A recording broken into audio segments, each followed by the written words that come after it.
Are you interested in coins? Want to learn about collecting? Did you know most cities have their own coin club? I'm Roger Day of The Better Part. Stay tuned and find out.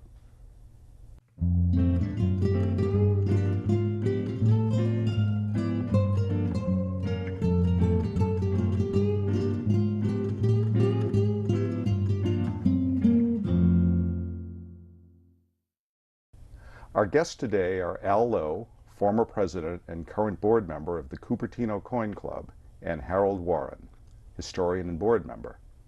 We're fortunate to have Al and Harold as our guests today. Welcome to you both. Glad to be here. Glad to be here. You're an expert in this subject, but I've always wondered, how do you define or what is coin collecting to you? Coin collecting is a hobby to me and enjoyment. There are two ways of collecting coins. Some people who have a lot of money collect them for investment. I actually collect them for learning about the coins, for history, and seeing how coins were made from way back when we started in the United States, 1792 till now. And I learned a lot historically about them because I never knew a lot of these coins even existed. Well, that must be why you're the historian. Right. Well, that's why they made me a historian. Al, what about you? Well, I started coin collecting over 50 years ago, and I started like the normal person. I looked at the coins in my change, and I started filling books of cents, nickels, dimes, quarters, and did try to find one of every year. Then I got a little bit more interested, went to the banks, and I actually bought rolls of nickels, dimes, and quarters and looked through them to fill out my collection.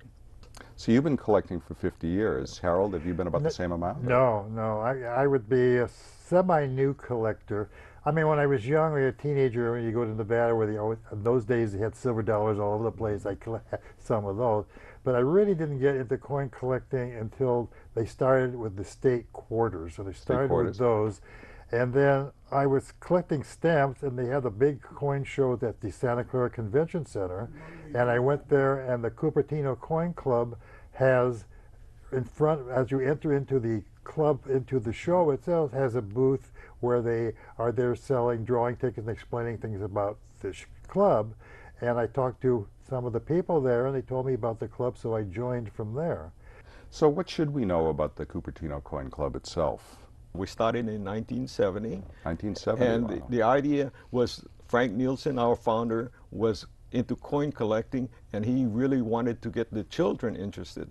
So that's why he started the coin club. We meet on Friday nights so that we avoid the other nights where kids have to go do their homework. And that's what we emphasize, is to teach the children how to collect coins. So you have a strong youth focus. That is correct. Yeah. We do have youth members. We have about 10 youth members. Unfortunately, some of them, like youth, they come when they're, say, 6 to 13, then they get into other interests, and then they may come back. When we have show and tell, if you're an adult, we hand out little tickets, and then we have a drawing, and one person may win a coin or something for the show and tell. But for the youth, each youth that comes in automatically wins something. And we have a drawing at the end of the show. There's one automatically for the kids. So the kids usually really always get something. And they get good things too, like Mercury dimes and so forth. Oh. What goes on at a typical meeting? Well, you come to a typical meeting, of course you have the camaraderie of meeting all your friends and so forth like that. But we start the show with what we call an auction, where some members bring in coins or currency, whatever they have, to sell, and they're auctioned off. And then we have greetings. There maybe some new members might be coming, or people who are guests will announce who they are. Then we have show and tell, and people get up and talk about certain coins or whatever they have to say. And then we may have a guest speaker come in, or we may have something special like a hot dog night, or we just had Septemberfest. But we always have something going on special at each meeting. And then we have a drawing at the end of the meeting where people get tickets for the drawing, and there's certain prizes that they can get, certain coins and so forth.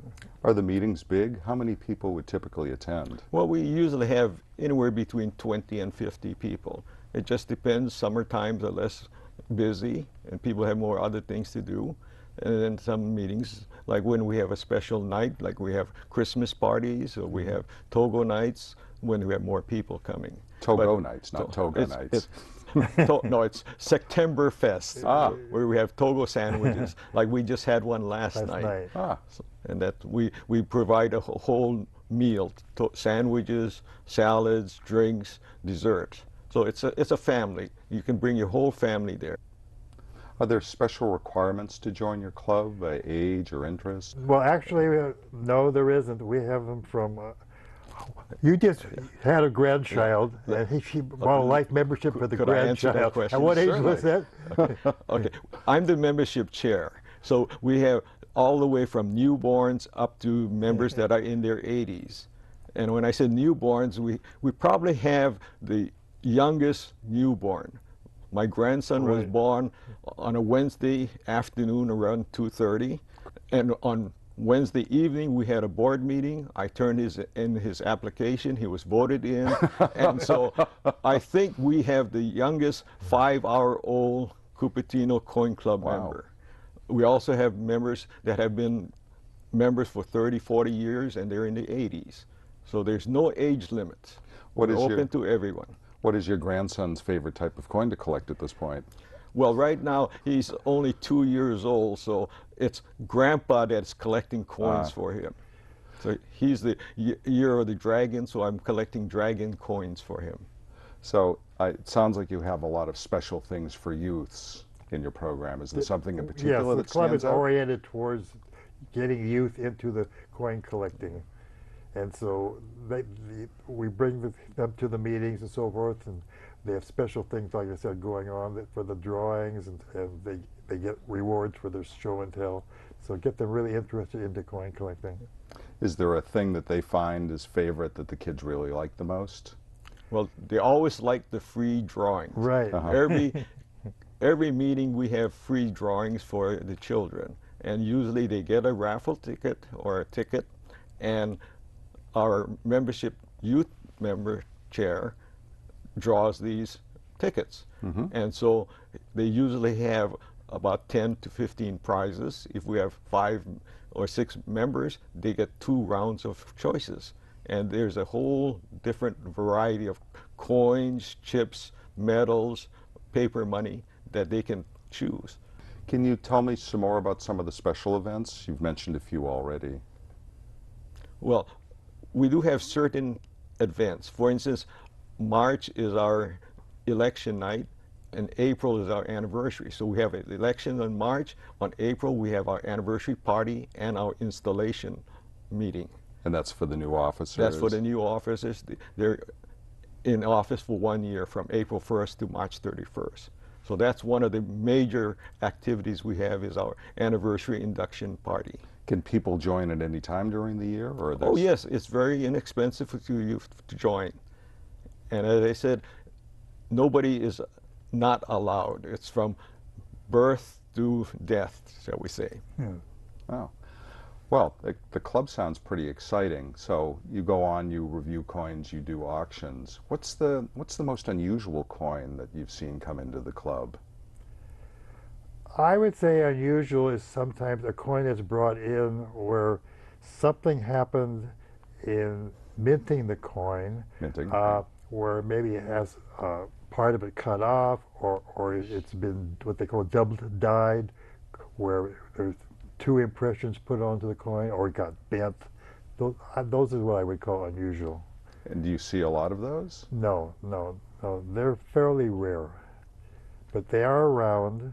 And those type of coins, actually, there are books, one called Cherry Picking Coins, where it says go through your pocket change, and it shows all the kinds of things that are known, different types of errors, and see if you can find one, because they're worth more than the average coin. Ah. Al, do you have a special rare coin yourself, or an unusual coin? Well, I've always thought about a 3-legged buffalo. I think you may have heard of a 3-legged buffalo. Oh, I haven't. And I have always wanted one, and I've never been able to afford it. But finally, I decided I'm going to spend money, and I did buy a 3-legged buffalo a year ago. And what a 3-legged buffalo is that when the die was made, there were marks on the reversed buffalo. And so one of the mint workers decided, I'm going to make sure that the scratches were off. So in his zeal to remove all the scratches, he accidentally removed one of the buffalo's forefoot. Whoops. And so they didn't realize that until after many were made. So that's why if you look at the buffalo nickel on the back of some of them, one of the front hooves is missing, or legs is missing. This was in 1937. I was going to ask you that, what year. So in 1937. 37 D. 1937 from the Denver Mint. Actually, you might explain that to our audience, what the D and the other letters mean. Yes. When the United States first started coining coins in 1793, there was only one mint, and that was in Philadelphia. But as the country grew, they needed to have more mints because it was too far to travel to go to Philadelphia.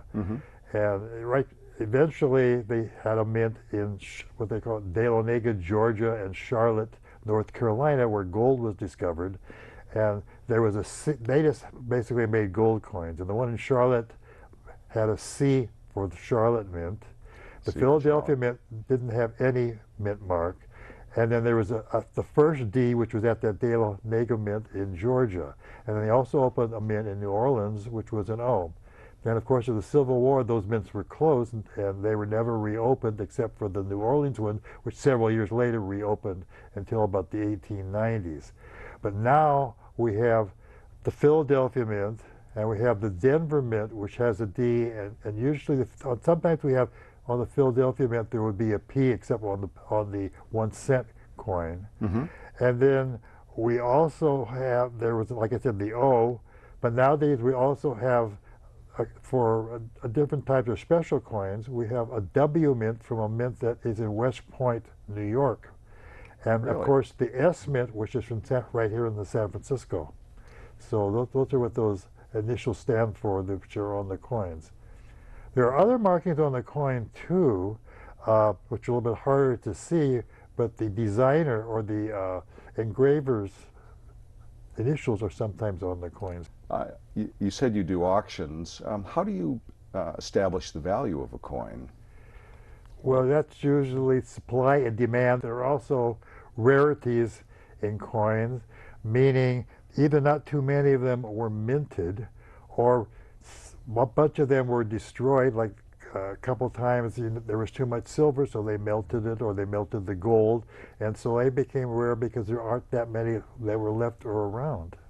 So they actually destroyed coins to get the metal back? They destroyed, if there was too much silver, like for instance too many silver dollars, for various reasons, basically because the silver miners got Congress into making too many silver dollars to buy the silver, and finally there were just too many, and so they actually, yes, melted them down because they could sell that silver if they didn't need it here to other countries to use and so forth like that. And they do melt coins constantly. Do you find that coins of a particular country are worth more than others? Or? I would, well, here of course you would have to say the United States coins, I'd say, would be worth the most. What about coins that go out of circulation? Like I know France used to have the franc, and now it's using the euro. So would that make those coins worth more, or not really? Well, I think, as we say, supply and demand. But here in the United States, there are not too many people interested in foreign coins. And so maybe if you were in Europe, they'd be much more interested in European coins. But here, most of the people are interested in U.S. coins. Huh.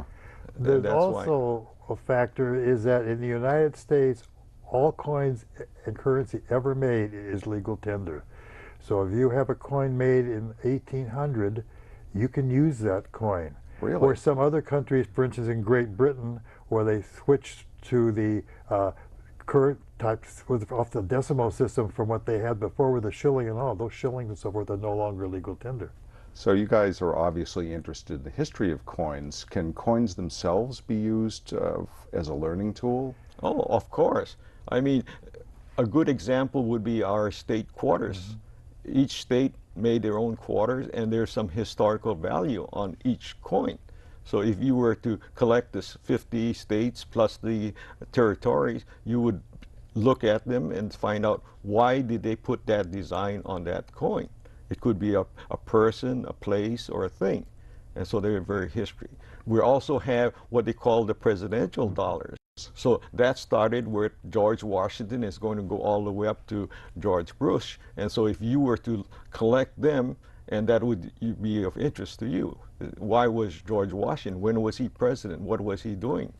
And so that's another example of education. We have a show and tell in which anybody can get up and speak for 2 or 3 minutes on whatever they have. Whatever they, they may have found a coin. For instance, a person yesterday came up and said, I was at this park and I found this old penny, a 1-cent coin. And he said it was so dirty, he didn't know what it was, but he cleaned it out and he found out it was a 1909 Lincoln cent, which 1909 was the very first one. So here it is. How many years later he found this coin in the dirt, just lying and he brought it to us and he showed it to us. That's what I think is good about the club, is everybody has a chance to come and tell us in 2 or 3 minutes, what did I find, and explain to them, why did I find it, why did I bring it. So that's why, in order to be educated, we come to the club and hear people talk about their coins. I cut you off a little early. You were starting to say about history. I was saying that the quarters also, they were issued by when each state was admitted to the Union. But just to add to what Al just said, I gave a presentation a few months ago when I had an 1821 dime. And what I did was I told, not only was this an 1821 dime, but I said, well, maybe Andrew Jackson or some great person may have had this in their pockets. I mean, just think about that. And then how many states were in the Union in 1821, and how many people were able to afford, because right now we think nothing of coins because they don't seem to have very much value, about how inflation has pushed prices up so much. But in the years when people only made maybe $200 or $300 in a year, coins were pretty valuable. It wasn't that long ago. It was $200 or $300. No, it wasn't. Right? Well, we don't think so at our age, but our kids think it was ancient history. Well, we mentioned earlier that there's a coin club in virtually every city. So I imagine you go and work with others. What kind of coin club events do you participate in? Well, I belong to a couple of coin clubs. I also, besides this one, I belong to the San Jose Coin Club. But in the Bay Area, there really are a lot of different coin clubs. And they put on their coin shows, each one did. Like we have a coin show which we put on every February.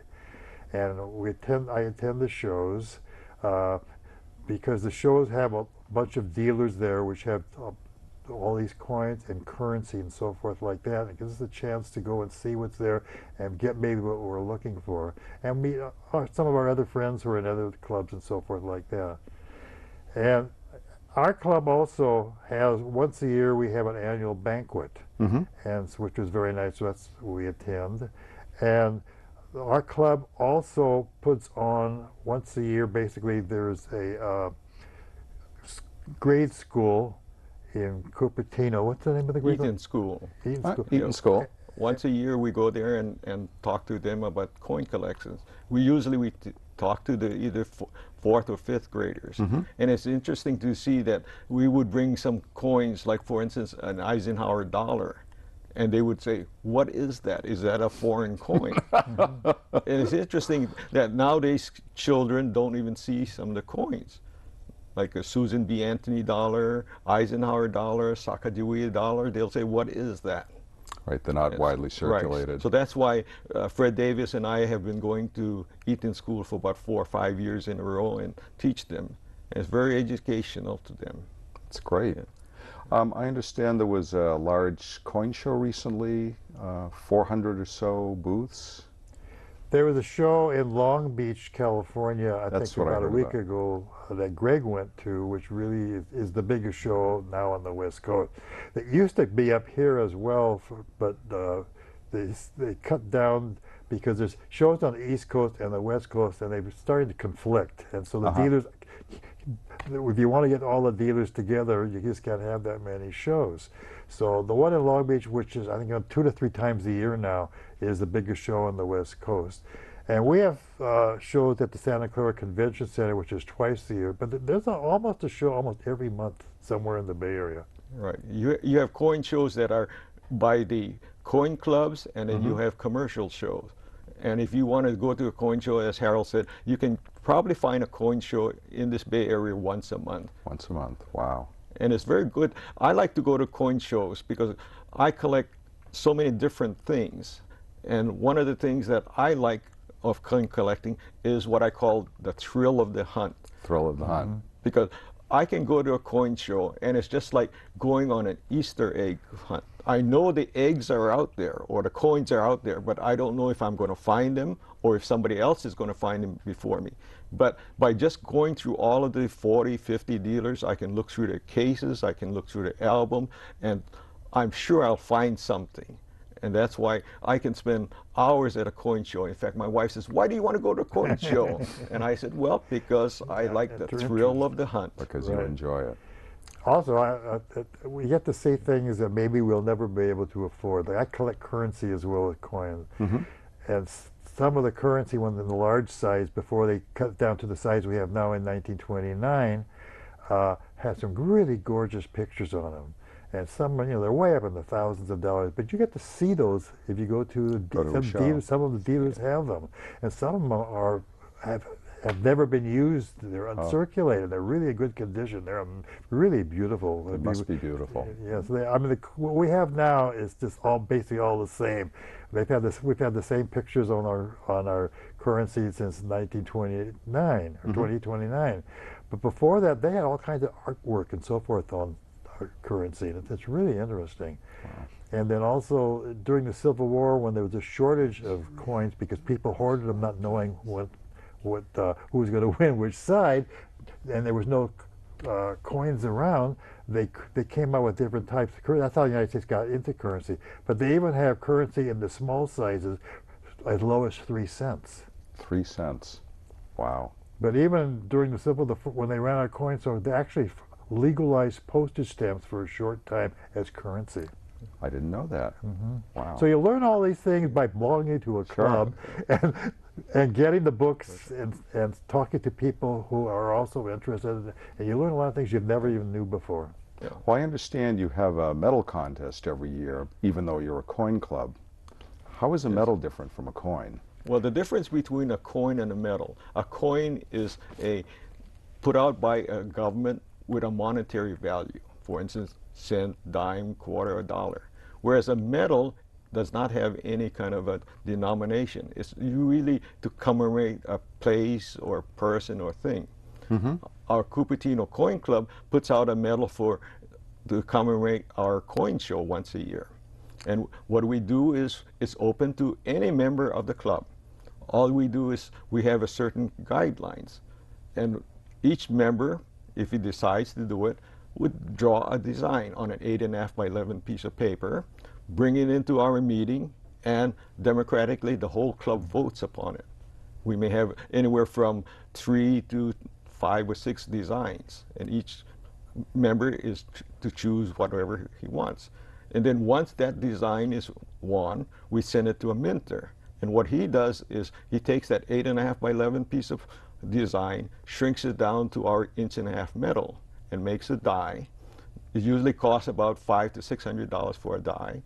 And then we look at what the die looks like after he's made it, approve it, and we tell him to go ahead and mint some coins for us. Or I shouldn't say coins, but medals for us. Medals for you. Right. And so then each medal costs between $3 to $4. And it's either bronze, copper, or silver. If it's a silver coin, then it has 1 ounce of silver, silver being about $20 an ounce. So therefore, the coin struck or the medal struck would be about $25.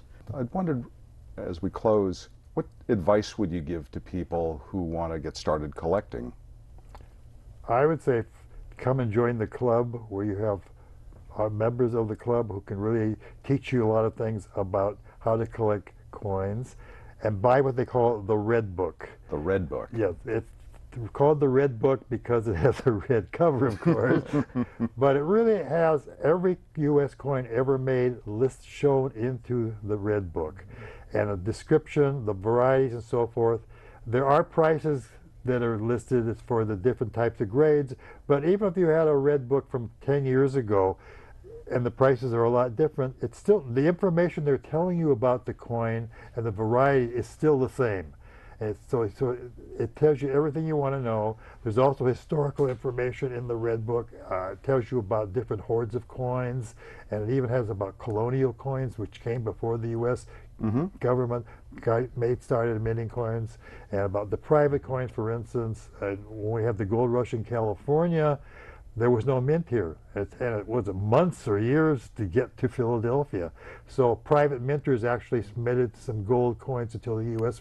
established a mint here. So they're private gold coins available, and those are shown in the Red Book as well. Great. I agree with Harold that everything is in the Red Book. Look at the Red Book, find what you want. But the idea is collect what you want. Right. Don't what you go want. collect because, oh, I think it's going to make money for me in the future. No. Because who knows what the future is going to hold. But if you collect what you want, at least you'll be able to collect, look, enjoy it, bring it to a coin club and share it with the members, and you'll be happy with that. They always good say, advice. read the book first, but collect the best you can afford. Read the book, collect the best. Well, I want to remind our viewers to check out your website, which is www.cupertinocoinclub.com. And I want to thank you both, Al and Harold. This has been very informative. You're very welcome. Thank you for coming. It's our pleasure to be here. Thank you for being with us today. Be sure to watch our programs on YouTube, Comcast, AT&T UVerse, Roku, and the Santa Clara County Library System.